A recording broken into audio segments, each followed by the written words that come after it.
Okay, we're good. Okay, Angela, can you introduce yourself and your child? My name is Angela, and my daughter's name is Amanda. Okay. What was your first reaction when you found about your child's hearing loss? With us, it was relief. We had been searching for a while to see why she wasn't speaking. It was a late diagnosis. She was 3 when she was diagnosed with hearing loss. And she was preterm, 2.5 months, and spent a lot of time in the NICU.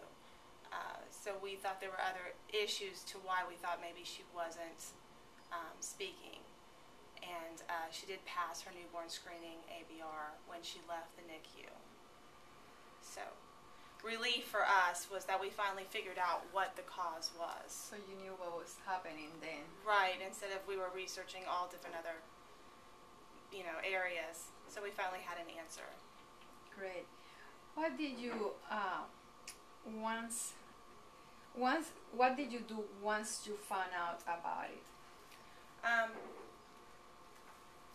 We educated ourselves. Number one, we tried to find out as much as we could about hearing loss, what we could do, and what our options were. And what helped you to accept the diagnosis? I think when we found out we had options, that after we educated ourselves and we found out there were options like total communication or oral deaf, that there were different things that we could do to better her life. Great. How has the technology be helpful for your child? It's been fabulous. She was diagnosed in October of 2006, and she was fitted for hearing aids right away. She didn't get the amplification she needed from the hearing aids, so we went to a cochlear implant. She had her first implant in July of 2007, and within the first year, she advanced more than 2.5 years of speech, and that's starting at a 9-month-old speech level. So within the second year, her progress was another 2 years. So in 2 years, she almost was at an age-appropriate level for hearing and speech just with one cochlear implant. Terrific. And then now she has her second cochlear implant, which she just got in October of 2010. Have you seen any difference with the second implant? Oh, yes. Her speech has gotten so much stronger, clearer, her tone, and it's just, that ear has taken off. They said that it would take probably about half the time as it did for the first ear, and she's only 3 months post-activation and is already hearing at an 84% level. So, yeah, it's awesome. What do you need from professionals? I would say from speech therapists, the biggest thing is communication.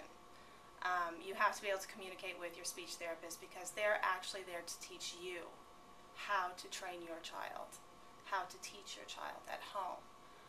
There's only so much time you have with them on a one-on-one basis. So to have a good communication, to set goals and know what it is that we're trying to accomplish so that the child can get the best benefit from you and from the speech teacher.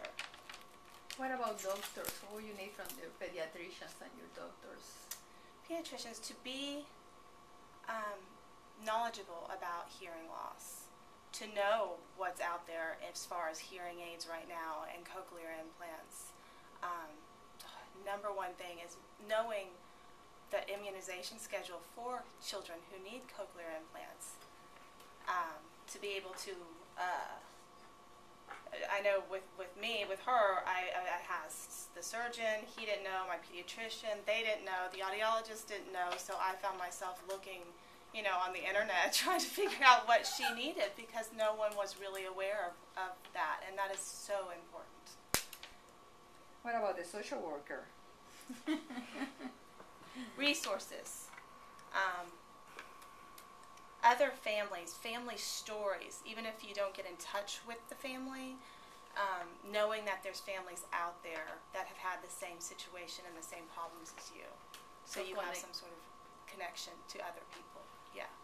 Find the support mentors in the community for the parents. Because there's been so many people who have been through, now in hindsight when I look back, what you were going through that can just help you so much so you don't have to to have all the struggles and the same situations, that you can just relax a little bit.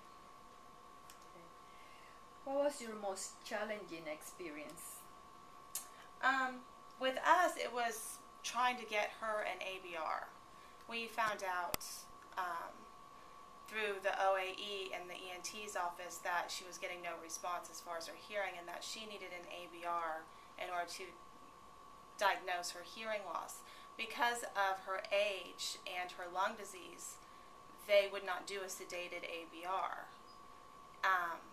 However, they wouldn't do one at all. They wouldn't do one unsedated either. So it took us up to 6 months through trying to get the doctors and the audiologists together till I finally found out that there was a play therapy session that could be done to diagnose her. What did they didn't do the unsedated ABR? I finally found someone who would. But initially at the hospital and through my pediatrician and the ENT she was going to, there was nobody who would do it, that would even try, without doing it sedated, because she was 3 years old. So because of her age? Because of her age, yeah. Okay. How did the support group help you? Initially, the connection with the other parents, hearing their stories and seeing that you're not the only one in the world that's going through this, that has gone through this, and just seeing that there's other people out there, and just seeing the joy that they've found in having a child with hearing loss. And what did you learn from the support group? To relax, to enjoy my life, to enjoy my child, that tomorrow is a new day and you can only do as much as you can each day, and be happy with that. Where or how do you get the strength to be the mother of a child with hearing loss? Two ways. Through my faith, because I know that God gave me this child for a reason, and that she's a miracle and she's amazing, and I just am thankful every day that I get to be the one to love and take care of her. And number two, through my child, because she is stronger than I'll ever be. So what kind of role model would I be if I didn't